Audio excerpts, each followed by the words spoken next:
Hello, everyone, and welcome to Conversations on Sex, Addiction, and Relationships. So glad to have you here with us today. I'm Tim Stein, and I'm joined today with my friends Dan Drake, Wendy Conquest, and Jeannie Vittoni. I'm laughing because that's the fourth time that I have done that intro, but finally got it right. And following on that, we are thrilled today to have the Raabsmiths. Matthew and Joanna Raabsmith are joining us for a conversation today. They wrote a book with our own Dan Drake, and we are looking forward to talking about the book and their work, maybe getting a little bit more into Dan's work and finding out what all that's about. The book, which I think can be found most places, or is it just Amazon?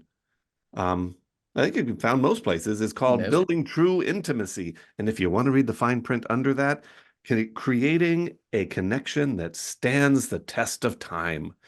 So, Dan, this is a book you wrote, and you get to interview your co-authors. What are you excited about?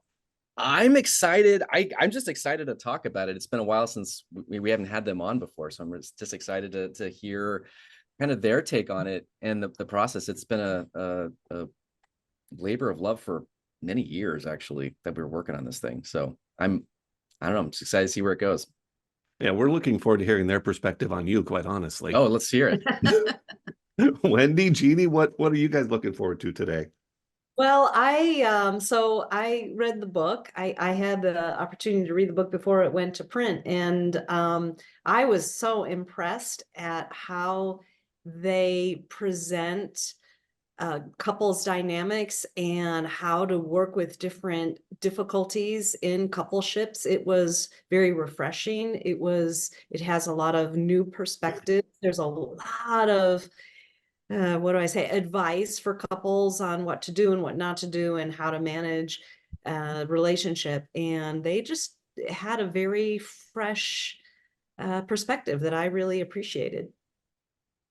For me, I think Joanna and Matthew are such fun people that I always enjoy chatting with them. And so to bring the three authors together to talk about this book, and I do think this book is easy to read, clear, helpful.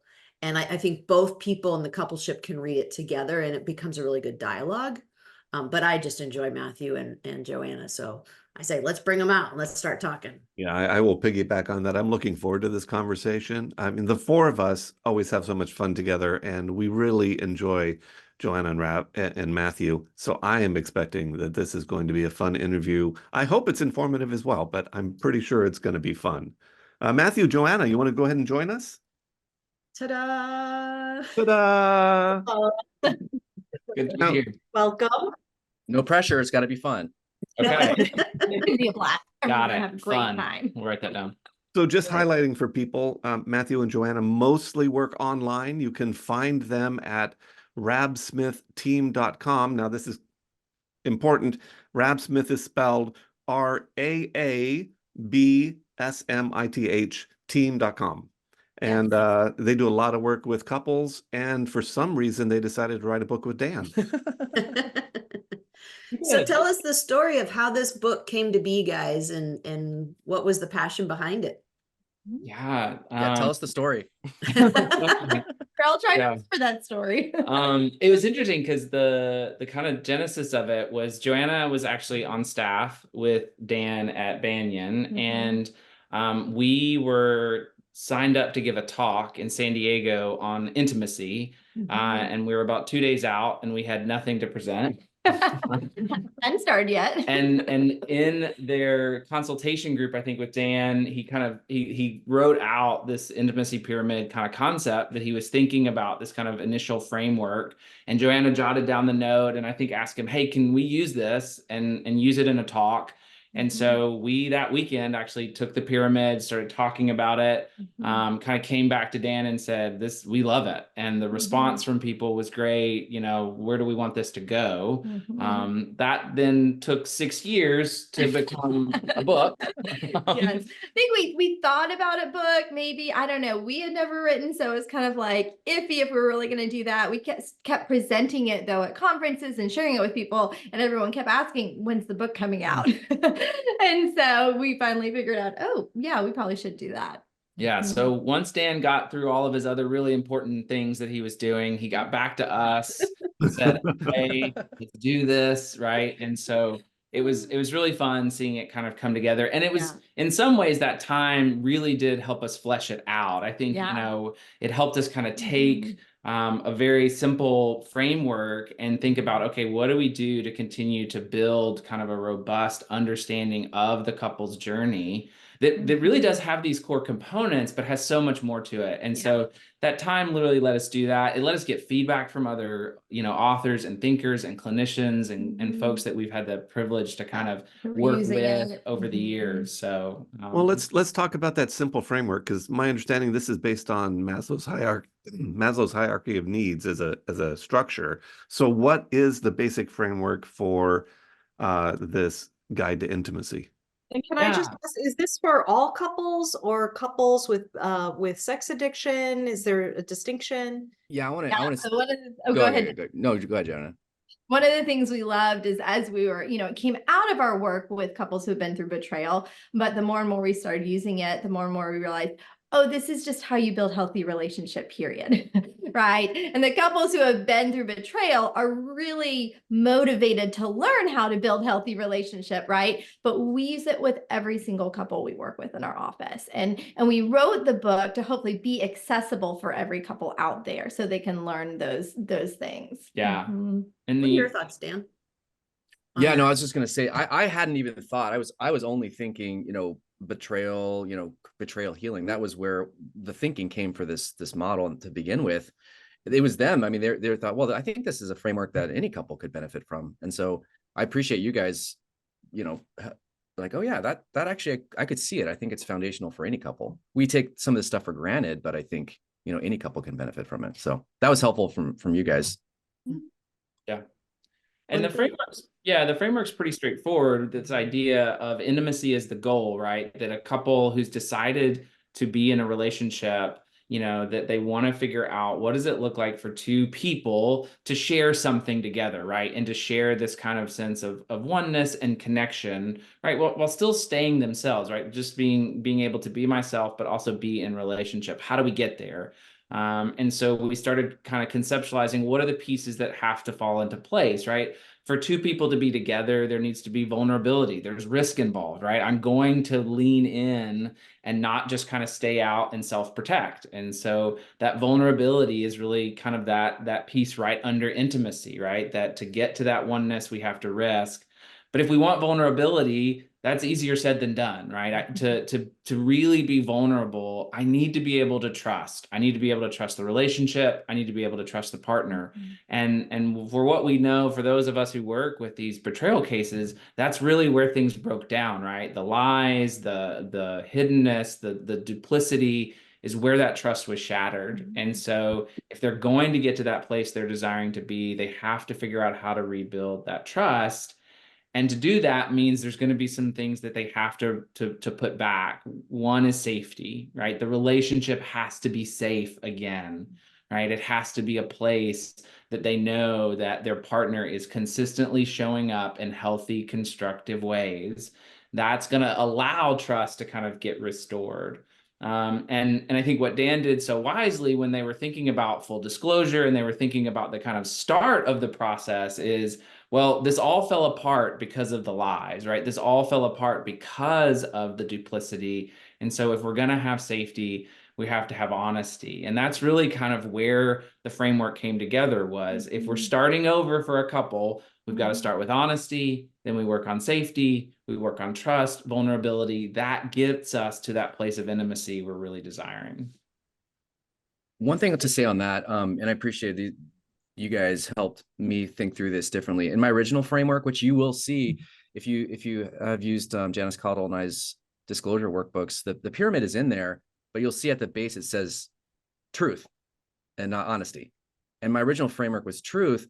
And you guys helped me think like, well, it's not just truth. We're not just restoring truth. That is part of restoring truth, but that comes through honesty. That honesty is an active process that we do. Truth is this external thing. So I think we put honesty at the base of the pyramid instead of truth for that reason, which I think is a good move.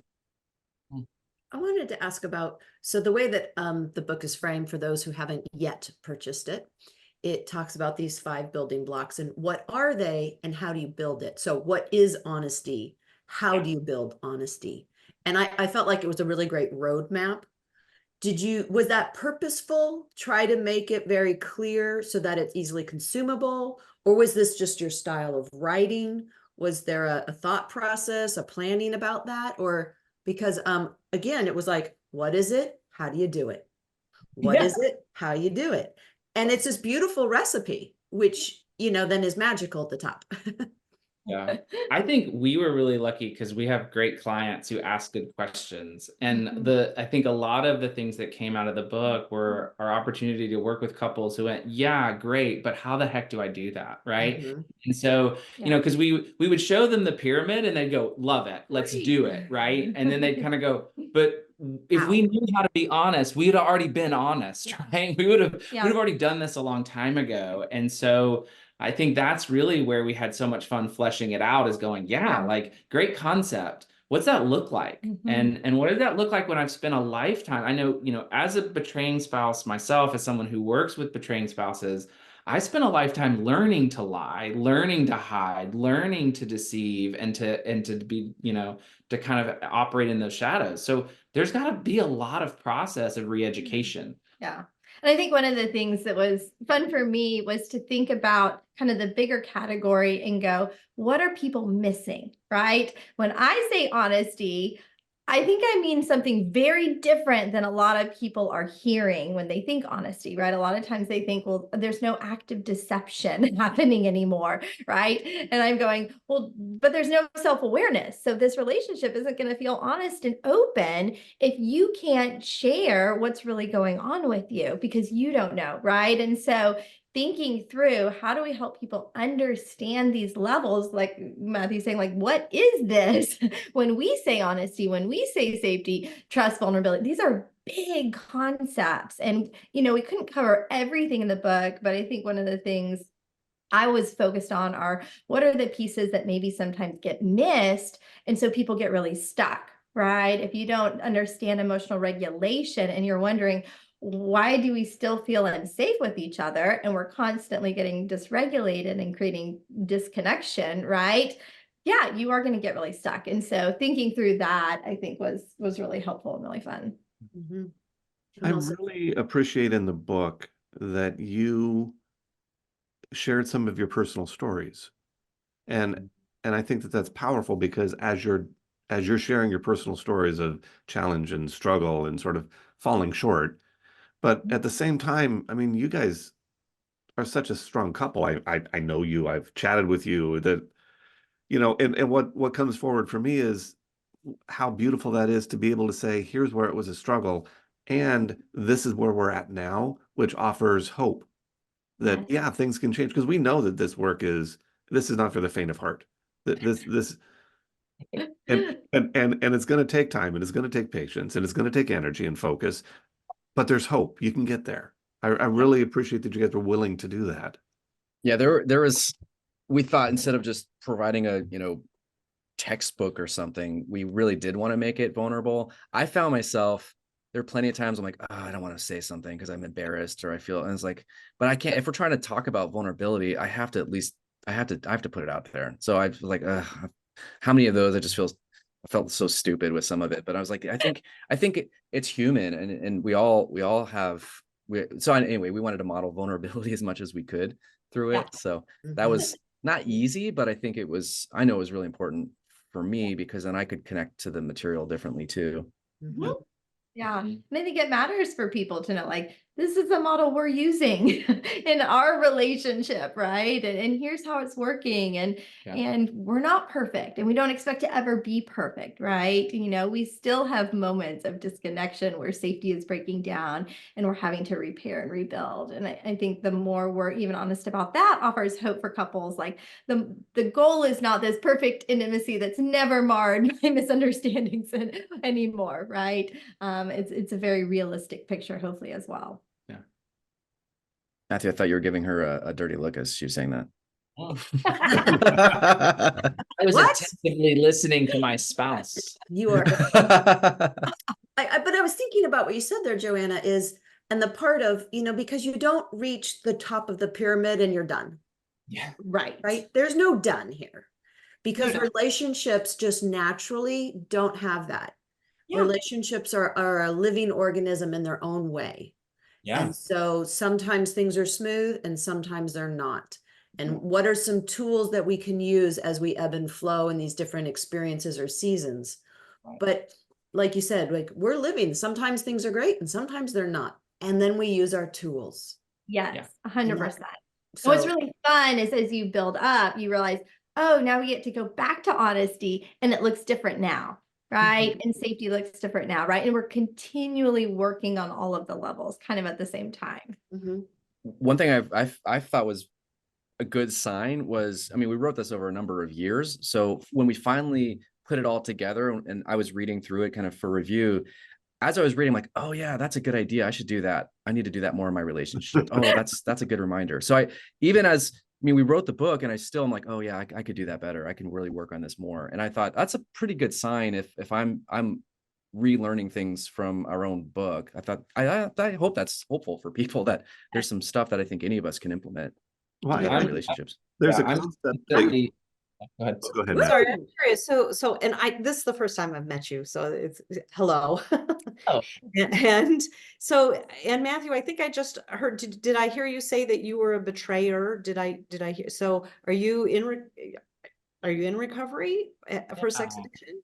Yeah, I've been in recovery for 10 years. August 1st, 2013 is my sobriety date, and it's also our discovery date. And yeah, and it's I never wanted to write about this journey. I can remember when It's we not the were goal. when we were getting out of the kind of the woods, telling Joanna, like, we're not going to be those people. We're not going to be the people that go tell our story and that teach and talk about this. And I'm sadly mistaken in that. But I think we have found, as we continue to do more of the work, we wanted to talk about it, right? We wanted to share, Yeah. and partly because when we were starting our journey, there was less resources for couples. There was just starting to be, I think, a kind of unfolding for partner resources were starting to But come still out. not a lot. Yeah. Not a lot at all. Well, and so go ahead, Matthew, go ahead. Yeah. And so I think that was part of our heart, was just saying, like, we want to continue to expand the voice of what this looks like for all different types of recovery. Because we know there's going to be recovery where couples stay together. There's going to be recovery where they don't, right? There's going to be recovery that takes 2 years, 10 years, right? It's all a different process. We want to just continue to kind of give voice to the journey. And I think our hope is that our story could bring hope to other people. And as soon as we heard, kind of formulated the structure of the intimacy pyramid, we're like, oh, and now there's a roadmap for people, which was You are one of the most happiest partners I have ever seen or heard. So if you're following your own advice, so it's quite. I mean, it brings me joy to see how happy you are and how connected you seem, and you seem like you have recovered from betrayal trauma quite frankly.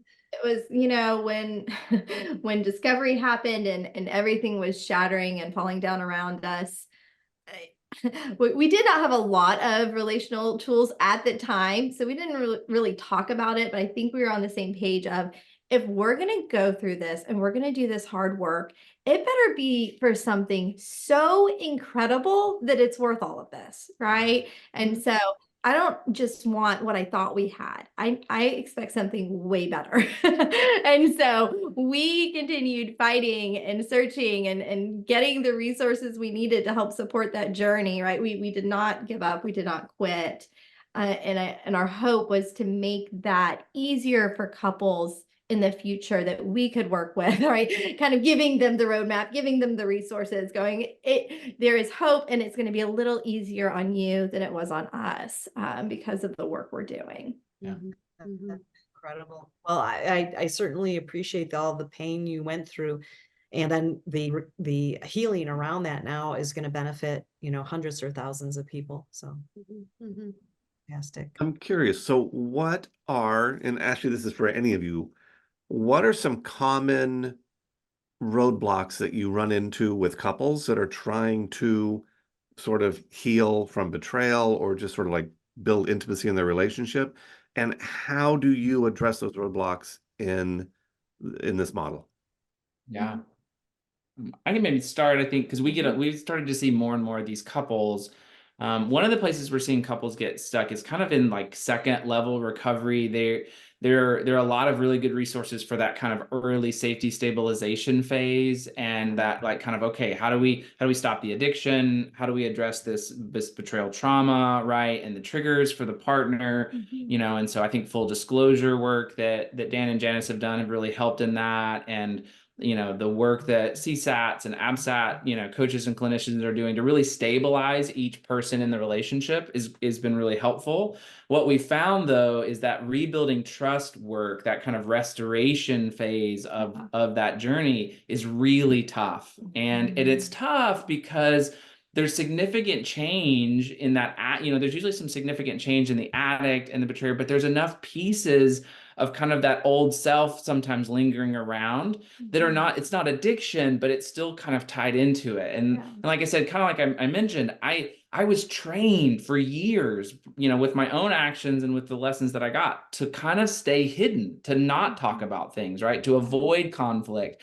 And so even though I wasn't acting out, I was sober, I was still avoiding conversations with Joanna, right? I was avoiding the pain she was in, right? I didn't want to talk about what had happened to her, right? I didn't want to necessarily hear those stories because I didn't know how to regulate my own emotions, right? I didn't know how to kind of deal with some of those things with me. And so we knew we were kind of out of the woods, but we weren't where we wanted to be. And so that rebuilding trust is such a tough space, right, for couples. And really getting to that place where we feel like partners again. And so a lot of the work that we do is in helping couples figure out, okay, what relational pieces that aren't maybe kind of addiction, betrayal, you know, kind of pieces are still keeping you from that partnership that you're wanting, right? That you're really working for. Yeah.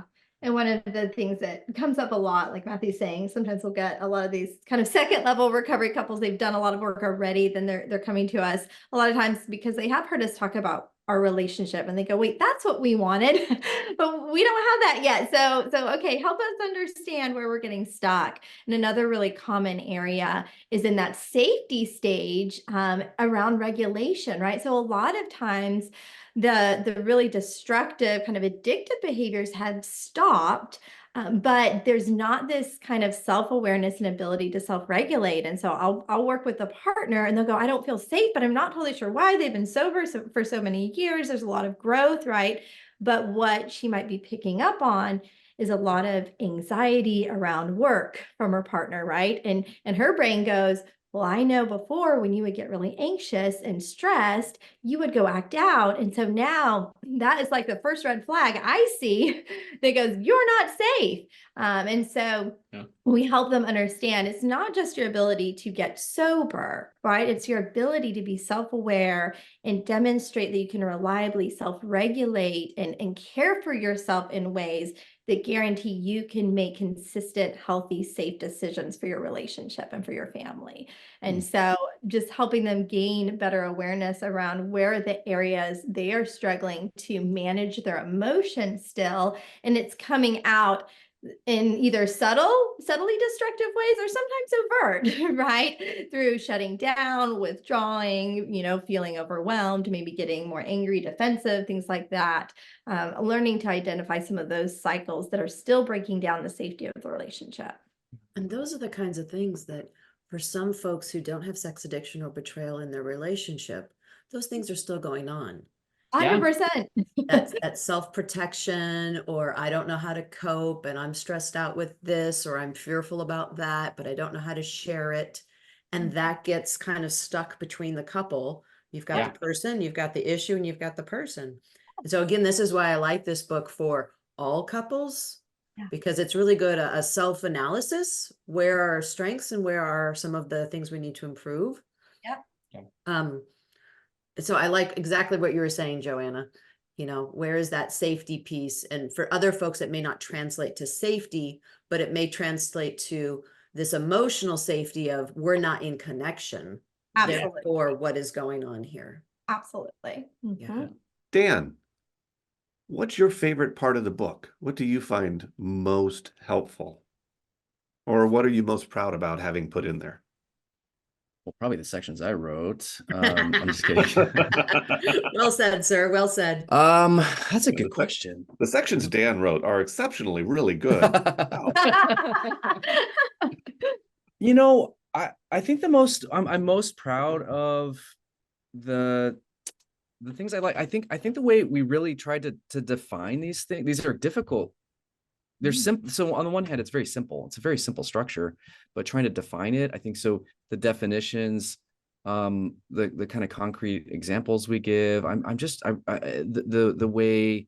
Well, this is you guys, the alliteration for things, so you can remember the levels of the pyramid.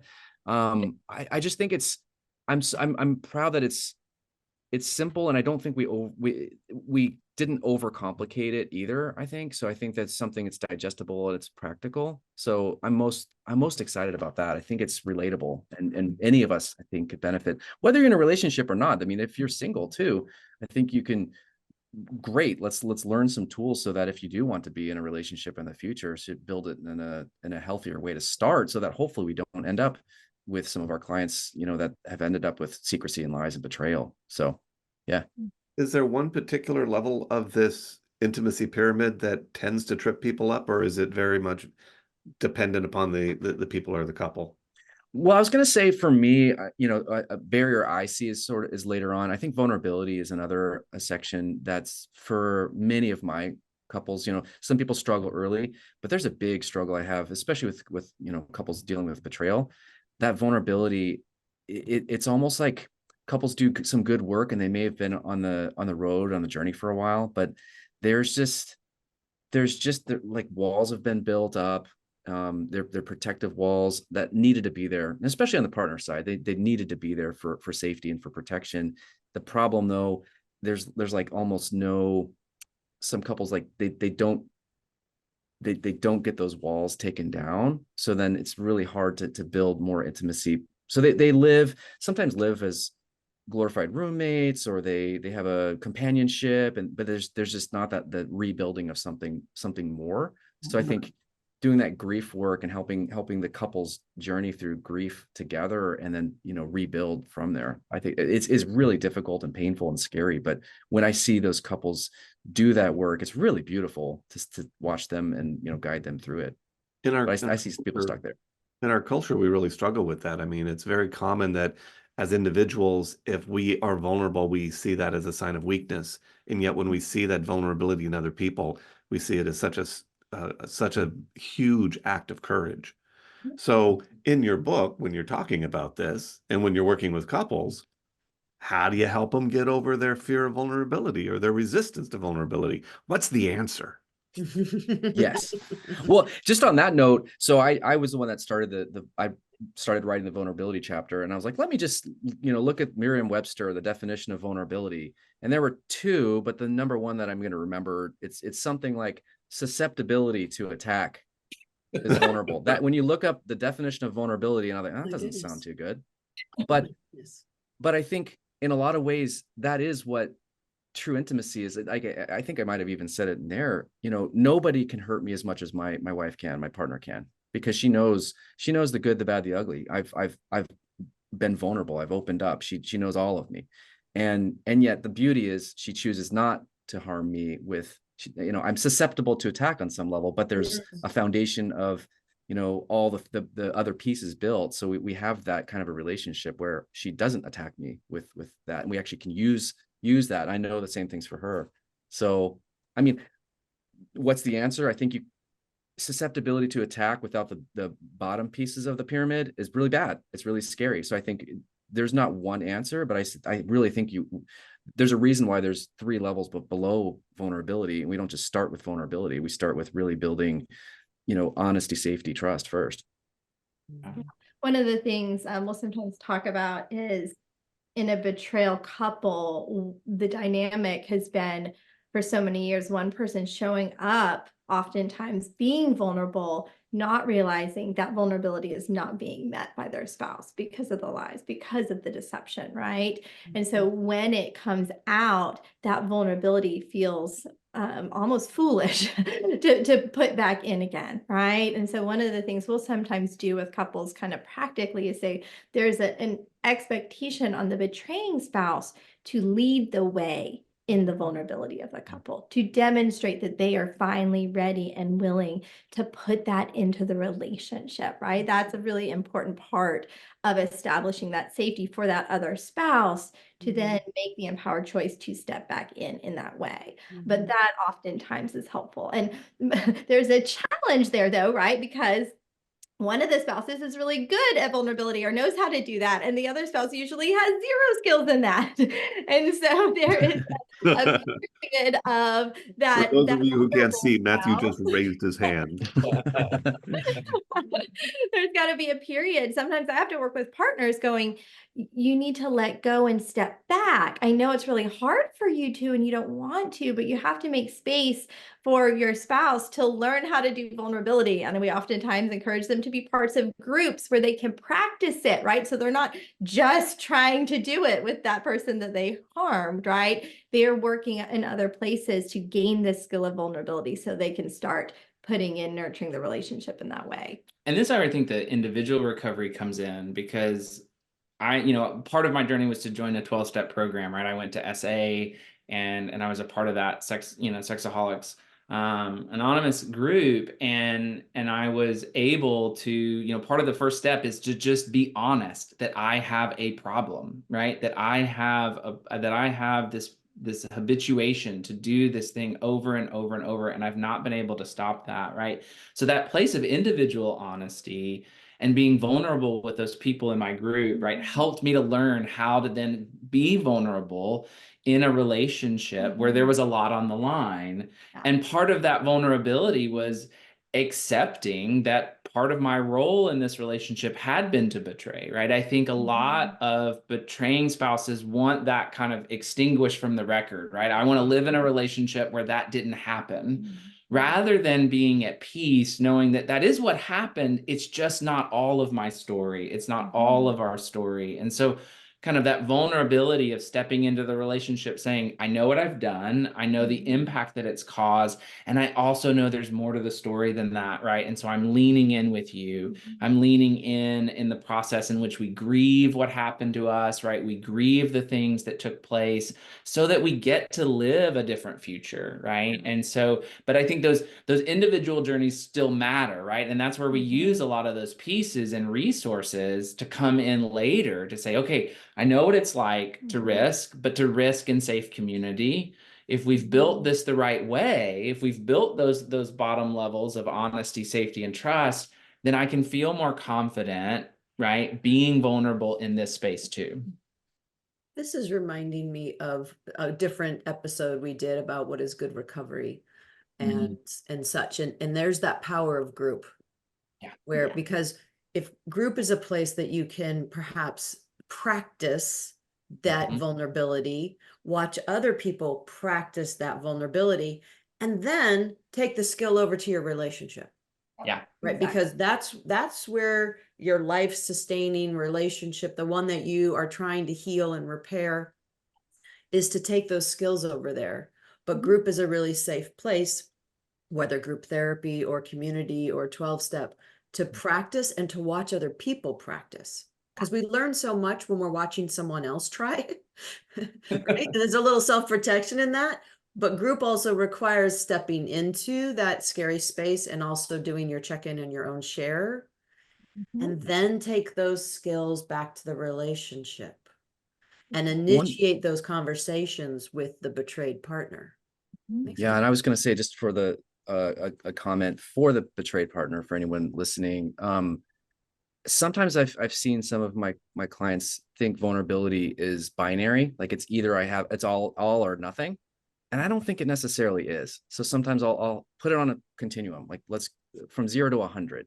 So I'll have people kind of assess, what's my safety level in the relationship? If I could put a number from 0 to 100, or trust level. Usually, I'm usually surprised. They usually say higher than I think they will. So let's just say, if it's not 0, is there one step I could take? What, given my level of safety or trust in the relationship, what's like, if it's 30, okay, I'm not going to be all open because it's not fully safe yet, but is there something I could do that would kind of meet that safety level or trust level? And I think that opens up a little bit of a possibility for vulnerability versus it's either, impenetrable walls or I'm completely open. And I don't think it has to be that, especially to start, because we can take a step forward. I open up a little bit with maybe not something that's so exposing, but anyway, you get the idea. So I think that's helped some of my couples think it's not just all or nothing. Mm-hmm. And I was going to plug the book and say, and if you go to the book, it says, what is vulnerability? And then the next chapter is, and how do you build vulnerability? Which is really great for a lot of people, because these concepts are like, I didn't grow up learning about vulnerability. I don't know what you're talking about. But here's a book that can really break it down and the nuances of it, explain it, and then give you some ideas of ways to improve that in your relationship. Yeah. So go buy the book.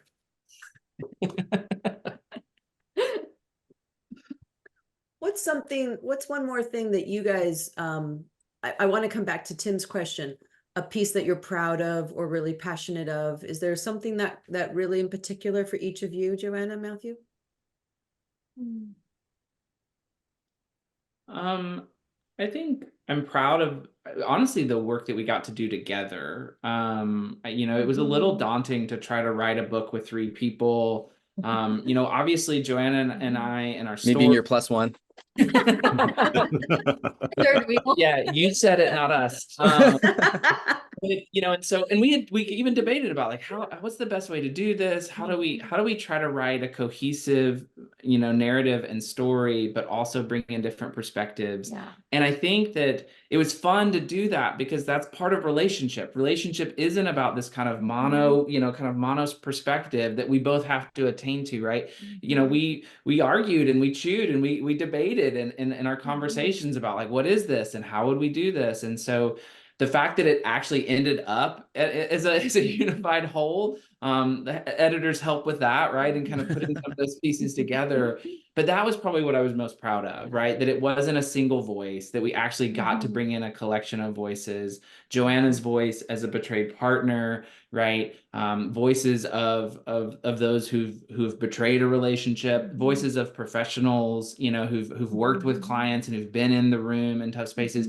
I think that was really fun. And I think that we were able to bring those pieces together is something I was really excited about. I think one thing I loved, we wanted to teach and be relatable. And so trying to marry those together was a bit of a challenge. And we, went back and forth for a while trying to figure out what's the best way to do this. We read a lot of books and people talk about their client stories, right? And are more kind of clinical sometimes. And we really wanted it to be very personable, but we also wanted it to have good content where people were actually learning concepts and things like that. And so working to kind of find that balance and have a book that resonates with people, at least based on the feedback, it feels like we were able to do that. And so that's been really exciting and fun. Yeah.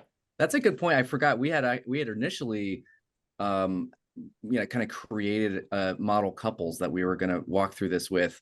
And that was, to be honest, that would have been easier for me to do that versus sharing personal stories. We could have, walked through these made up couples, but we felt like at some point, I don't know, we abandoned that at some point and just decided, we're going to just share personal stories. And we added more. I think we started with a couple and we kept adding more.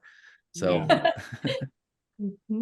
Well, thank you guys so much for putting the book together. It's so amazing. It's such a wonderful resource for couples out there. And I love the framework. I'm sure so many people are going to find it helpful. So for all of you listening out there, Dan heads up Banyan Therapy Group down in Los Angeles, Studio City, technically, I think. If you're looking for him, you can find him at banyantherapy.com. And the Raabsmiths are working online with couples and helping them to find what they have. And you can find them at raabsmithteam.com. And again, Raabsmith is spelled with 2 A's. Thank you, everybody, for joining us. For those of you listening, please rate us, review us, share us with your friends. And if you have questions or comments about this episode, other episodes, or other things in life, feel free to reach out to us. And you can contact us at conversations.sar@gmail.com. Thank you for joining the conversation today. Thank you, Matthew and Joanna. Thanks so much. guys. Thanks, guys.